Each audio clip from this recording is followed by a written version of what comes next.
যে কোনো জিনিস মডিফাই করার আগে একবার চিন্তা ভাবনা করা উচিত। এবং হচ্ছে জিনিসটা এরকম না যে আমি একদিনেই মানে গতকাল লাগিয়েছি আজকে ট্যুরে বের হয়ে গেছি।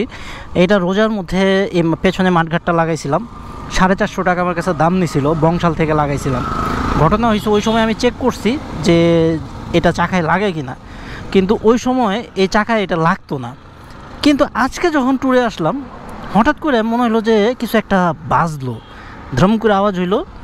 দেন হচ্ছে তখনও খেয়াল করি নাই, দাঁড় করায় একবার চেক করছিলাম কিন্তু তখন ওইরকম কোনো স্ক্র্যাচ পড়ে নাই। কিন্তু এখন যখন আমি চট্টগ্রামে যখন চলে আসলাম বাইজিৎ লিংক রোডে, এসে দেখি আমার চাকাটা পুরো বাদ হয়ে গেছে। মানে 450 টাকার জিনিস আপনার 4500 টাকা জরিমানা লাগাই দিছে। সো কোনো কিছু মডিফাই করার আগে অবশ্যই চিন্তা ভাবনা করবেন। আর হচ্ছে মানে যদি এরকম হইতো যে এটা হর্নেটের জন্যই তৈরি হয়েছে তাহলে একটা কথা ছিল, যেহেতু এটা একটা ইউনিভার্সাল মাঠঘাট, তো এটা আসলে একটু মডিফাই করতে হয়। তো মডিফাইটা ভালো হয় নাই, যার কারণে চাকায় লাগে আপনার। আচ্ছা শুনুন, এটা ওই দাঁড়ায় না, ওটা খুলে ফেলতে। হ্যাঁ হ্যাঁ।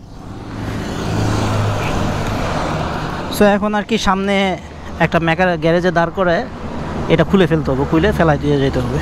গাইস, এই সেই মাঠঘাট, এই সেই ভিকটিম। আমার 450 টাকার জিনিস আমার 4500 টাকা জরিমানা লাগছে। ঘটনা হয়েছে এই যে নাটটা, এই নাট আর এই নাটটা লাগছে, এটা বেঁকা হয়ে গেছে।